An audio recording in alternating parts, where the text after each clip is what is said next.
Saya pikir ribut pemilihan presiden sudah selesai, tetapi masih ada lapor-melapor antara PDIP ke Gibran yang gak terima jadi cawapres. Nah, gugatan ke PT UN ini akan digelar, tapi sangat telak sekali jawaban dari tim Pak Prabowo Gibran. Mari simak videonya. Hari ini adalah masih dalam sidang pemeriksaan persiapan, maka acara selanjutnya juga masih pemeriksaan persiapan, yaitu perbaikan gugatan dari penggugat. Selanjutnya nanti setelahnya baru majelis akan mempertimbangkan apakah kami akan diterima sebagai pihak intervensi di dalam gugatan ini. Keterkaitan apa intervensi? Tidak semua pihak boleh masuk pada proses peradilan menurut undang-undang ya. Jadi harus ada keterangan jelas. Kami tidak berkaitan dengan hasil sehingga mereka terkait. Ya mereka kan paslon, itu kan hasil.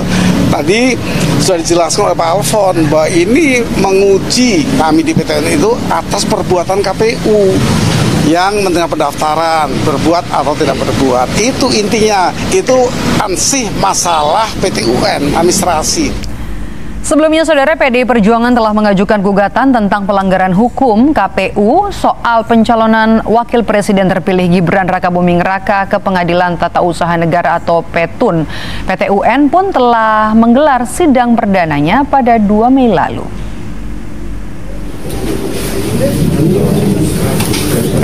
Kalah di Mahkamah Konstitusi, PDI Perjuangan kini berjuang di Pengadilan Tata Usaha Negara, menggugat penetapan Gibran Rakabuming Raka sebagai calon wakil presiden oleh Komisi Pemilihan Umum KPU RI.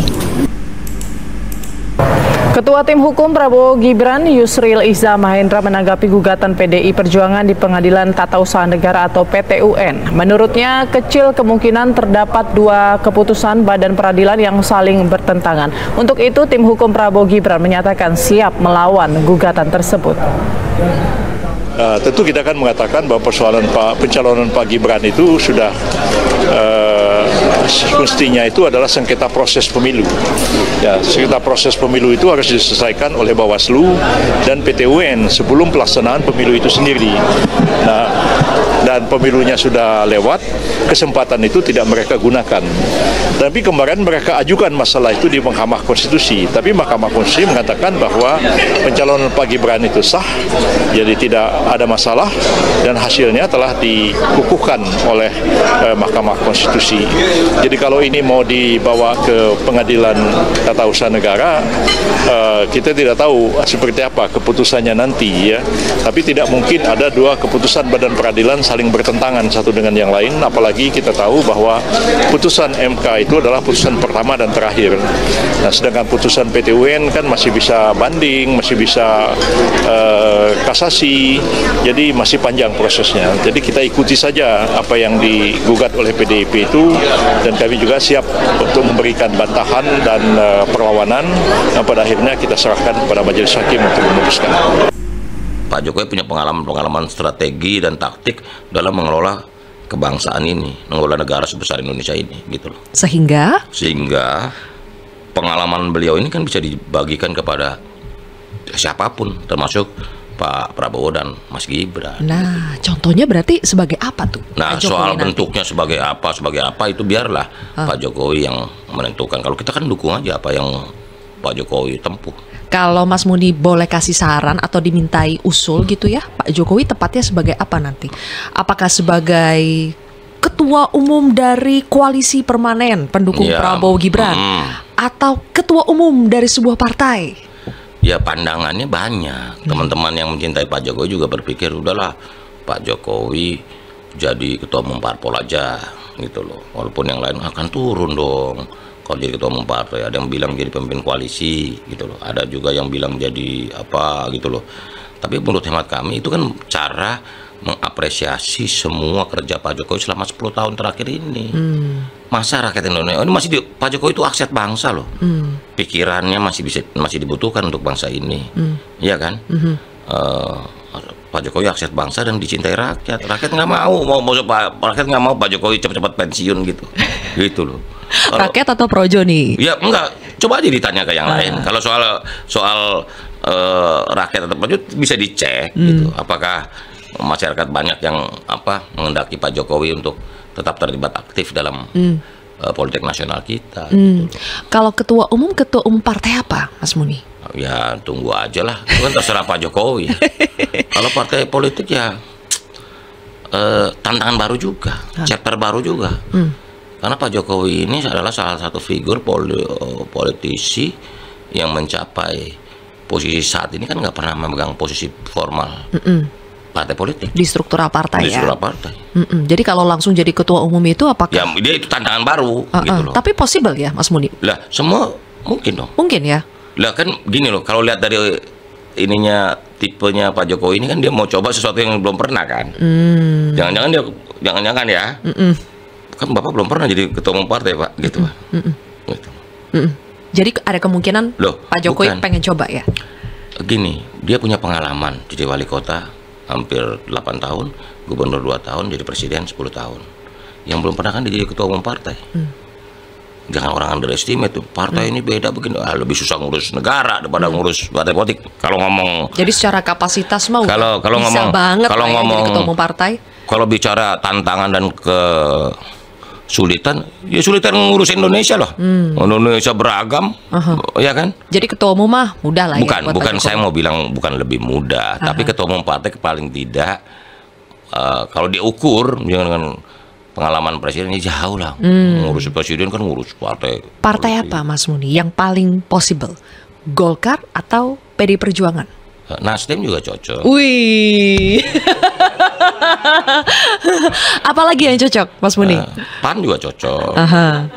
Golkar juga cocok. Yang paling cocok? Kalau yang paling cocok mesti diinikan ke Pak Jokowi. Yang paling mendekati? Paling mendekati tadi saya bilang warnanya pelangi lah. Wah.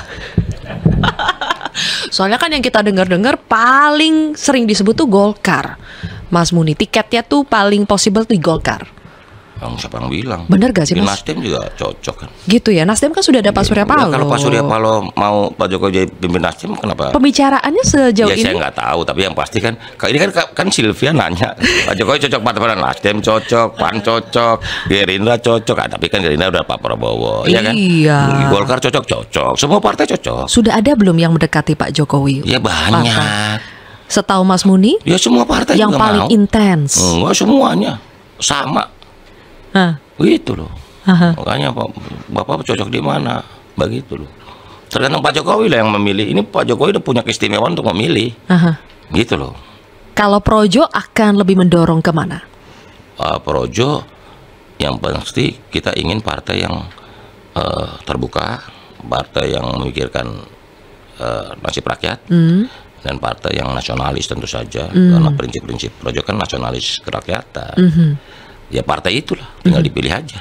Tapi apakah langsung jadi ketua umum atau harus ada posisi transisi dulu lah sebelum menjadi ketua umum? Ya begini loh, Pak Jokowi menjadi ketua umum partai itu kan bagian dari sebuah sejarah yang dibentuk oleh Pak Jokowi gitu. Kalau kami sih udah berposisi, Pak, Bapak terserah aja Pak, Bapak mau jadi apa aja kita dukung gitu loh. Tapi cocok sekali ya pastinya untuk menjadi seorang ketua umum partai itu akan cocok buat perjalanan selanjutnya Pak Jokowi. Ya ada pandangan, ada beberapa pandangan. Teman-teman juga bilang jadi apa gitu, apa di luar negeri. Nggak, ya saya jadi sekjen PBB, teman-teman juga berapresiasi begitu. Walaupun kok sekjen PBB masih jauh karena putarannya sekarang Eropa, belum waktunya Amerika Latin, belum Afrika, masih paling nggak 15 tahun gitu loh. Kalau untuk jadi sekjen PBB, lagi pula sekjen PBB nggak pernah dari kepala negara, kebanyakan dari diplomat karir. Gitu. Kalau jadi sekjen PBB terus jadi calon presiden Amerika, jadi presiden pernah di Peru misalnya, gitu loh. Oke, jadi ada banyak kesempatan lah ya buat Pak Jokowi. Yang pasti begini loh, kalau buat saya sih saya senang aja, karena berarti Pak Jokowi masih diharapkan oleh rakyat Indonesia untuk tidak segera pensiun. Tapi ada satu partai yang tadi tidak disebutkan oleh Mas Muni. Apa? Cocok gak kalau jadi ketua umum PDI Perjuangan? Kalau cocok semua cocok. Pak Jokowi ini warnanya pelangi, udah jelasinnya Pelangi. Cuman kan kalau di PD Perjuangan udah punyanya Bu Mega. Akan sulit ya? Bukan yang sulit, udahlah, udah banyak, ada penggantinya juga, ada Mbak Puan, Mas Prananda, biar aja lah, gitu loh. Jadi yang paling tidak possible sepertinya PDI Perjuangan. Oh, sepertinya begitu, gitu. Walaupun juga banyak orang PDI mengharapkan Pak Jokowi. Masa sih banyak? Ada juga. Siapa, Jangan Mas? salah loh, yang ada. Pak Jokowi ini lintas partai, lintas kelompok, gitu. Bukannya PDI Perjuangan pasti tegak lurus ya dengan Oh iya, Bu Mega. makanya, tapi udahlah jangan disebut-sebut, biar aja lah. PDI Perjuangan udah punya partainya Bu Mega dan keluarga kan, nggak apa-apa, udah biar aja. Oh, tapi tetap ada ya yang sebetulnya menginginkan. Tetap ada juga yang dalam hati kecilnya, kenapa nggak dipimpin oleh Pak Jokowi? Dalam hati kecil. Tahu loh Mas Muni hati kecilnya.